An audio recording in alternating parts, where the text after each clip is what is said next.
A road sign says Ontario's rising star, York Region, shows over 1 million population figure and pictures of community services. On screen, York Region, Accessibility and Customer Service. What is the AODA? Introduction to Customer Service Regulations under Ontario's Accessibility for Ontarians with Disabilities Act. Michelle Herder, Program Manager. Hello, and welcome to York Region's Accessible Customer Service Training.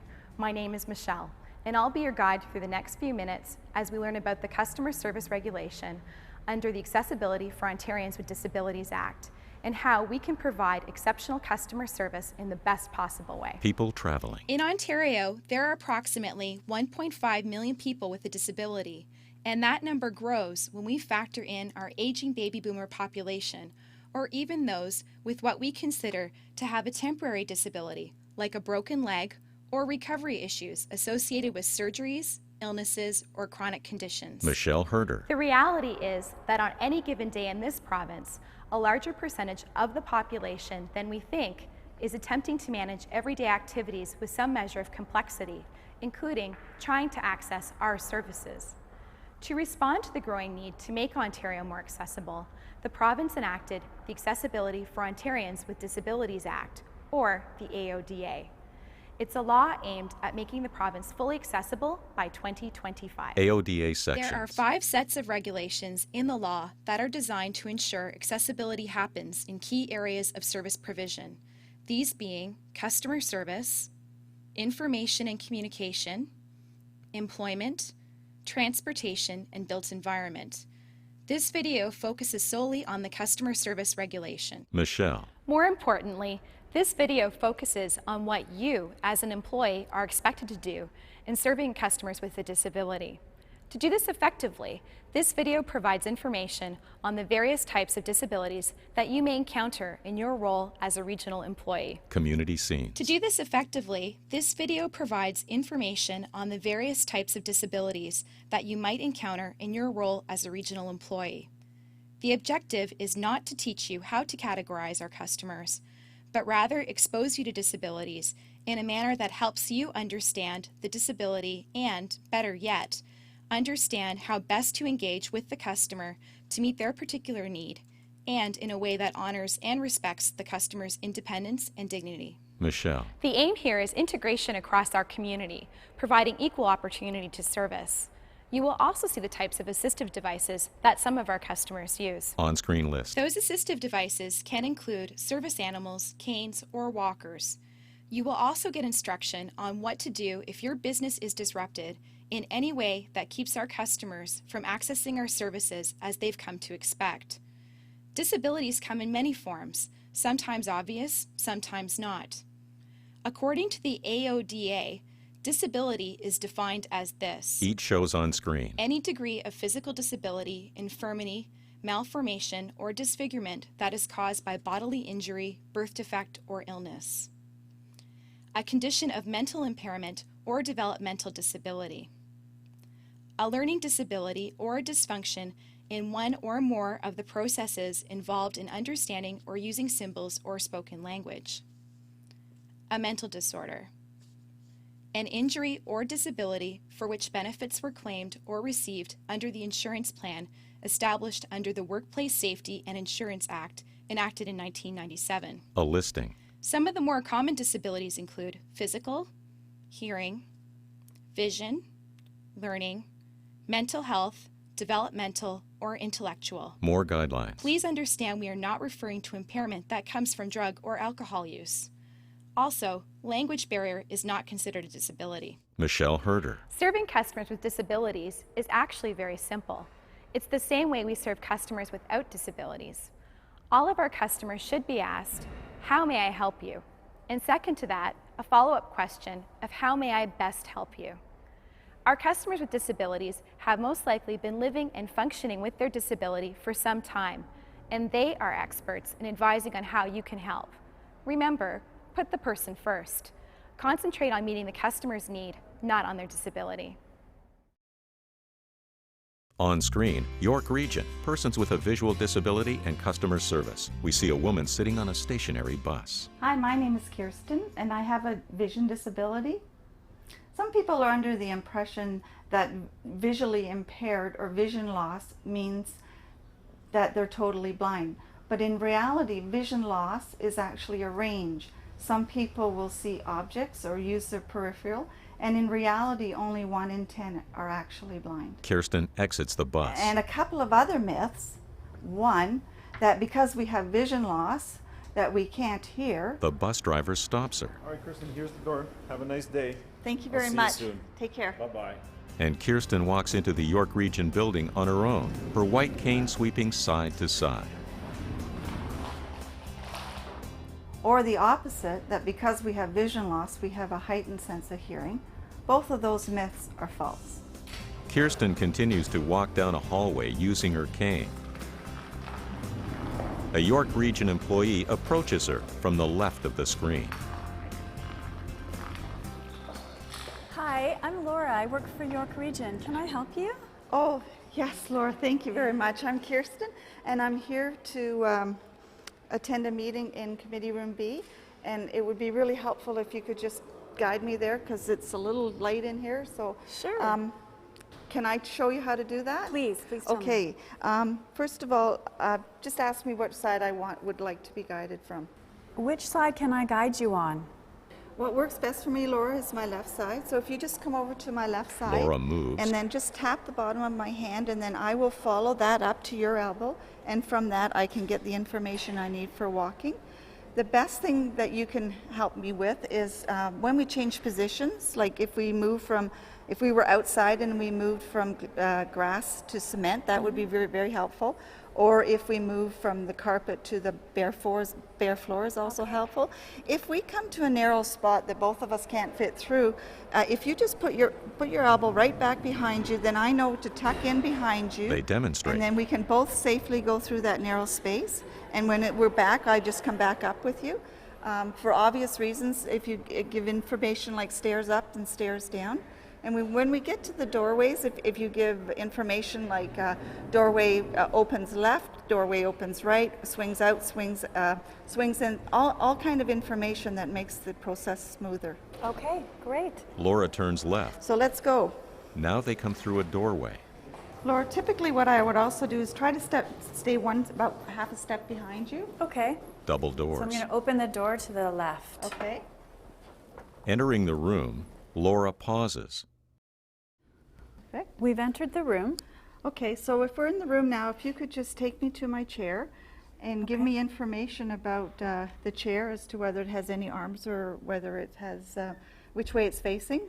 The table and chair is right here on your right-hand side. Laura moves Kirsten. Now, if you just take my hand and put it at the back of the chair, Okay. that'll help me orient myself to where that chair is and how I get into it. The chair doesn't have any sides. Perfect. And there is a woman sitting beside you. Her name is Trish. Oh, great. Thanks very much, Laura. You're welcome. I'll be sitting at the table behind you if you need anything, okay? Okay, great. Thanks. Bye.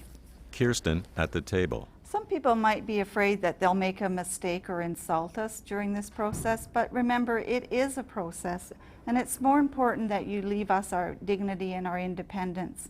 It's okay for us to refuse your assistance, but if we do need your assistance, we're the best ones to show you how to do it. Guidelines on screen. The best way to provide customer service to a person with a visual disability is to first identify yourself as a staff member and ask how you can help. Speak directly to the customer, even if they are with a support person. Support persons are permitted to accompany the customer while they are accessing our service. If the service is of a confidential nature, consent from the customer is required before proceeding in delivering that particular service in the presence of the support person. Also note that assistive devices should be considered personal, an extension of the person. Never separate an individual from their assistive device unless absolutely necessary or unless you have asked first. On screen, York Region, persons with a hearing disability and customer service. A door opens into an office. A woman enters with a dog on a leash. Hello, my name is Andrea and this is my service dog Addison. I have a hearing disability.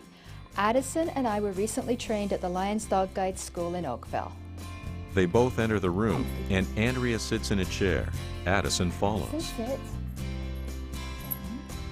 We see Addison's orange harness that Andrea opens to show identification. Her vest or harness indicates she's a working dog. She has her identification. When her harness is on, that means she's at work and shouldn't be touched by others or distracted in any way, for my safety and for her concentration. She's trained to alert me for certain sounds, such as the phone ringing, the fire alarm, or to someone calling my name. Addison paws Andrea's leg when the phone rings. What is it? Show me, what is it? Addison jumps up to the phone. Good girl, good girl. Hello? Yes? Oh, thank you. Both walk to the office kitchen. Come on, good girl. Assisting someone with a hearing disability, it's not about talking louder or slower, which can distort your lips and make it difficult for me to lip read. A light tap or a wave is sufficient to get our attention. A woman approaches Andrea from behind. Hi, how are you? Hi. Good to see you. Yeah. Did you want to sit down and have a Sure. Okay. Come on, Addie. Oh, good. Addie's under the table. Don't be afraid to ask if a person is a lip reader or whether they rely on residual hearing. A person who relies on residual hearing may have a preferred ear or side. I prefer to lip read, so I prefer to have people look at me face on and to have good lighting. Talk at a regular pace and volume. If the person doesn't understand you the first time, try to rephrase your words. Reaching to her It's friend. really good to see you. Michelle Herder. Service animals are allowed anywhere in the building where the general public is permitted. One exception is food preparation areas. This means that service animals are allowed in the cafeteria, but not behind the counter where food is prepared. If you're unsure if an animal is a service animal, it's okay to ask the owner for identification. Guidelines on screen. It is our policy to allow people to use their own personal assistive devices to access our goods and services. A support person is also considered an assistive device, and support persons are allowed to accompany the customer while they are accessing our service. Remember, support animals are allowed to access all service areas except where food is prepared. Best practices in dealing with the person with a hearing disability include a light tap or wave to get their attention, and to speak at a regular volume and pace. And remember, ask how you can help. On screen, York Region, persons with a physical disability and customer service. A van drives into a parking space marked with a blue square surrounding a wheelchair symbol. The driver parks and turns to the camera. Hi, I'm JP. I have MS and that affects my mobility, balance, and my speech. JP exits his van and walks towards the recruitment office. There's no set formula to use when dealing with someone with a disability. I tend to get tired when standing in line for a long period of time and therefore might require a chair. Or my walking might be off balance, which could appear as though I'm intoxicated. And my speech might even slur when I'm tired. JP opens the automatic doors and joins a line of people waiting. I don't expect people to act differently when dealing with me. However, I would appreciate some assistance if I feel I need it. He leaves the line and approaches a desk. Hi, my name is JP and I was wondering if there'd be anybody I could speak to about job opportunity. Good morning, sir. Welcome. I'm sorry, there's going to be about a 10-15 minute wait, if you don't mind waiting. No problem. Unfortunately, I can't stand and wait for that length of time. So I was wondering if there'd be another room I could sit and wait for my turn, or another chair you'd have available for me. No problem, sir. I'll get you a chair and you can have a seat, and I'll call you when it's your turn after the gentleman in the orange shirt. JP. I don't expect people to act differently when dealing with me. However, I would appreciate some assistance if I feel I need it. The clerk brings a chair. Here you go, sir. There's a chair for you. Beautiful. Thank you very much. You're welcome, sir. JP sits in the chair. Michelle Herder. Not all physical disabilities are obvious. For example, heart conditions. If a customer asks to sit rather than stand, do your best to accommodate. Customers are not asking for preferential treatment, just accommodation when necessary. Diane with Walker. My name is Diane, and I have multiple sclerosis. It affects both my mobility and also my physical energy. Life for a person with a disability is very individualized, and it affects each of us in very different ways. Using her walker. People don't truly understand the challenges until you or a family member or a friend experience or are in this position. Before my disability, life was very straightforward. If I wanted to go somewhere, I just go, when I wanted to go and how I wanted to go. But when you acquire a disability, life puts you in a different place, and not everyone adjusts well to that new place or that journey. You can do your part to make a difference. You can make it better, you can make it more accessible, you can make it kinder, and you can make it more considerate. Every consideration and every support that you can extend to a person is another important step forward. It does make a difference when we each help each other. It's the understanding that even a slight change or perspective or attitude can greatly assist someone with a disability. As Diane approaches, an elevator is taken out of service. I see this elevator's out of service. Is there another elevator that I may use? Yes, there is. This one will be down for a couple of weeks, but if you'd like to go down the hall, there's another one available. If you need some help, I can help you. Oh, thanks very much. I'll be fine. I'll just go down this way. Thank you for your help. You're welcome. Diane proceeds. Disruption in your business is a challenge for me, but disruption in services is a challenge for everyone, especially when you need that extra time to travel or to have assistance to access that service. But when services aren't available and you don't know where to go or how to get there, it's very difficult for people such as myself. Guidelines on screen. We need to let our customers know about planned and unplanned service disruptions. Ways to communicate this include updated telephone messages and posted signs at the building location and on the internet. The posting should include the estimated duration of the disruption and alternative routes or methods to access the service. Be mindful of making accessible features inaccessible, such as piling items on a lowered accessible counter. This provides excellent customer service not only to our customers with disabilities, but to all of our customers. If a customer refuses your offer of assistance, respect their decision. Allow them their dignity and independence to decide for themselves what they need. On screen, York Region, persons with a mental disability and customer service. A woman sits in a park. Hi, my name is Donna, and I have a mental illness. Usually when we think of people with disabilities, we don't think of mental illness as a disability. Usually we think of removing physical barriers so that we can include everybody in society. We think of things like steps, and so we build a ramp, or a doorway that's too narrow, so we widen the doorway, or we have mobility buses. And these are all great things to have, certainly. But for people who have a mental illness, there are also barriers in society towards full inclusion. And usually the barriers for people who have a mental illness are attitudinal. And that means that the attitude of people in society towards people who have a mental illness can prevent full inclusion. When I was very ill, I was in a constant state of agitation. And I had a very difficult time controlling my temper, especially when I was in situations where I was frustrated. And yet it's also important to know that other people who have a mental illness may not experience frustration and agitation the way I did. Everyone who has a mental illness experiences it very differently. But what's really important is to step back from the situation and consider, I wonder if something else might be going on, and I will approach in a different way in order to help meet this person's need.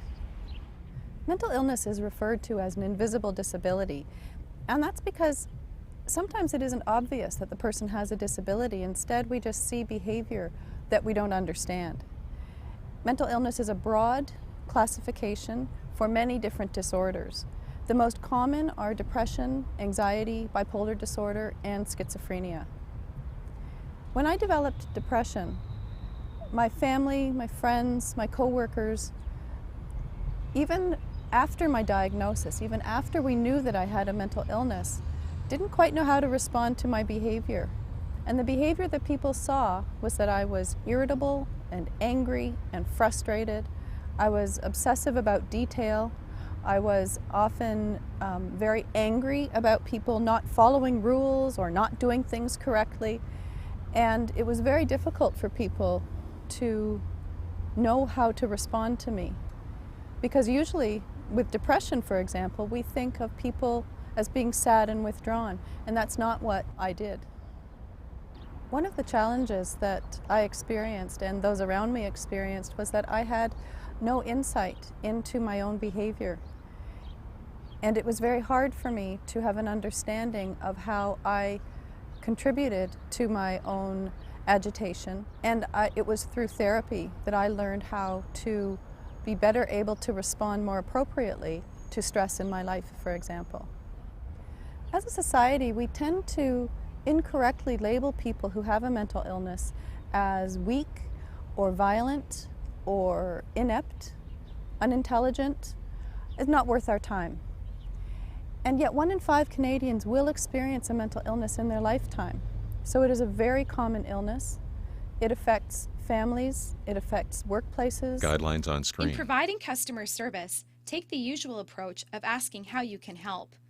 If you feel your customer is agitated or having a hard time understanding or participating in the conversation, it is okay to politely and sincerely acknowledge that they appear to be struggling. One suggestion is to offer the customer a few moments to themselves in a quieter area to gather their thoughts, or, if on the phone, suggest that they take a few minutes and call you back. A person may be finding it difficult to concentrate. It is okay to repeat things a few times and bring the person back into the conversation, and ask them to repeat back to you so you know they comprehend your message. As with all disabilities and all customers, the best practice when dealing with someone whom you think may have a mental health disability is to ask, "How may I help you?" and "How may I best help you?" On screen, York Region, persons with a learning disability and customer service. A woman stands in an office cubicle. Hi, I'm Linda Irvin of HR Services, Head of Corporate Learning and Organizational Development for York Region. Learning disabilities can affect how a person perceives, thinks, remembers, and learns new information. They can and do make learning new things challenging for a person, but they do not equate in any way to decreased mental capacity.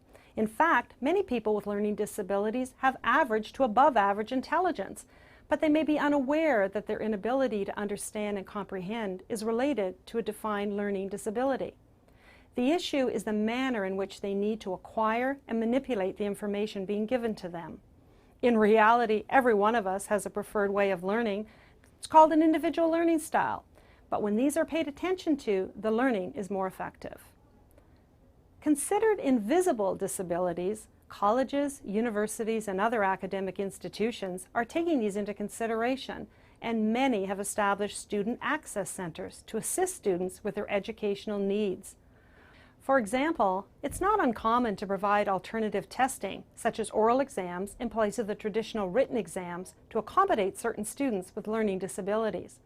A variety of formats and media to assist with learning is critical.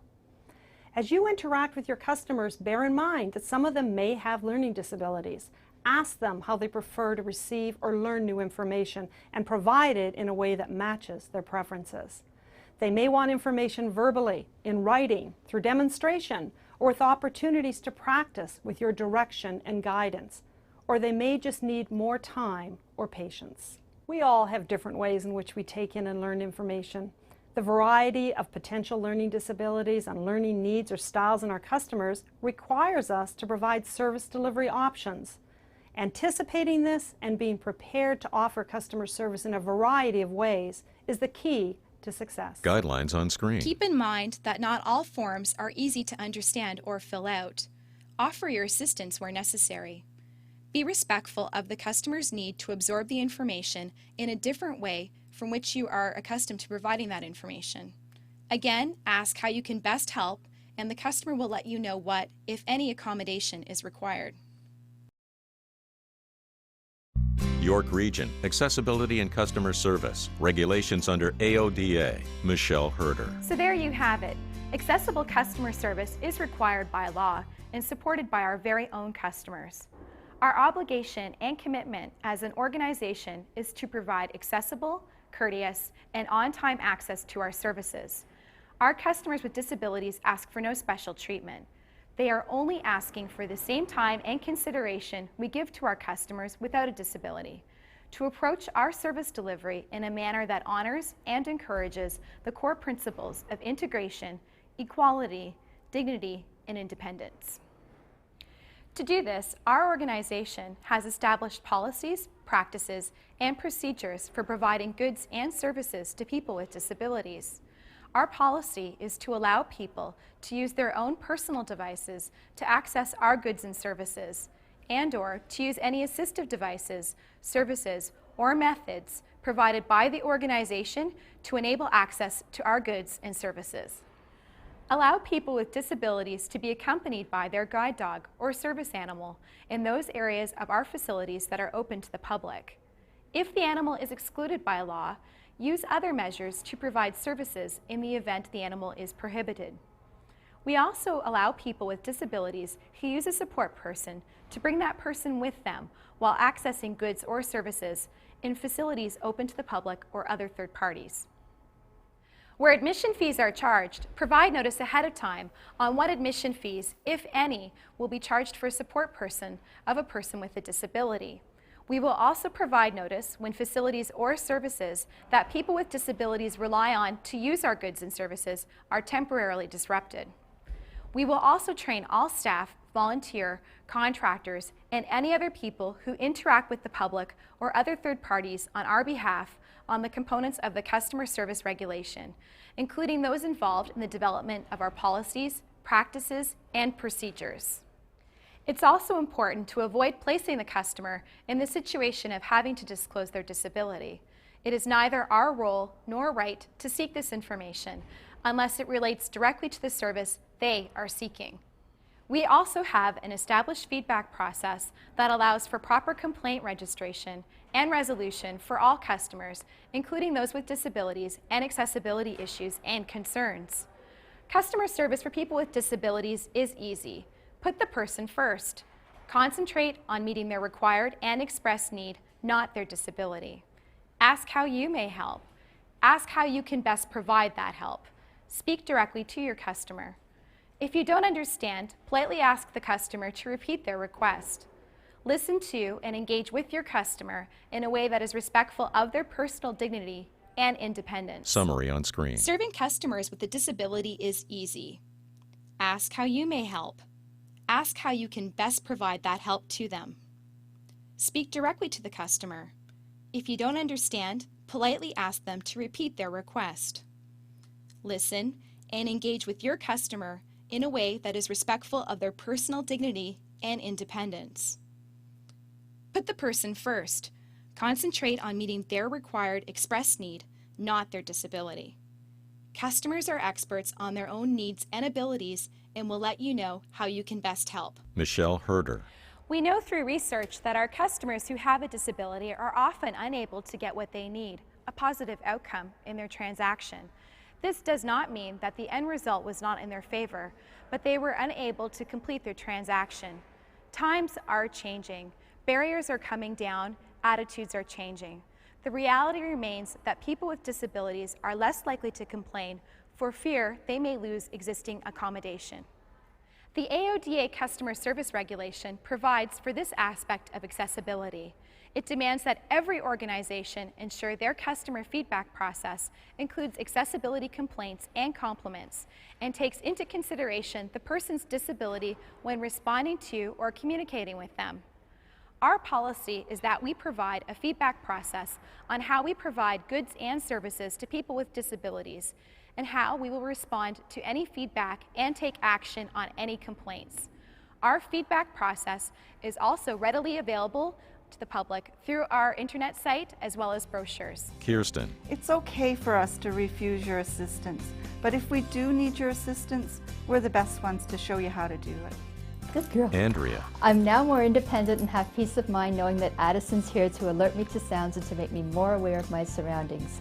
She's become an indispensable part of my life. Linda Irvin. We all have different ways in which we take in and learn new information.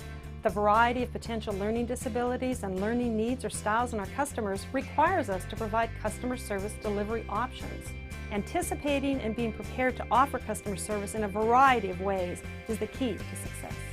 Invisible disabilities may be harder to understand. Donna in the park. And what we need to do as a society is change our attitude towards people who have a mental illness so that we can all live together in an inclusive and just society. Diane. It's the understanding that even a slight change in perspective or attitude can greatly assist someone with a disability. JP. People with disabilities don't want to be singled out.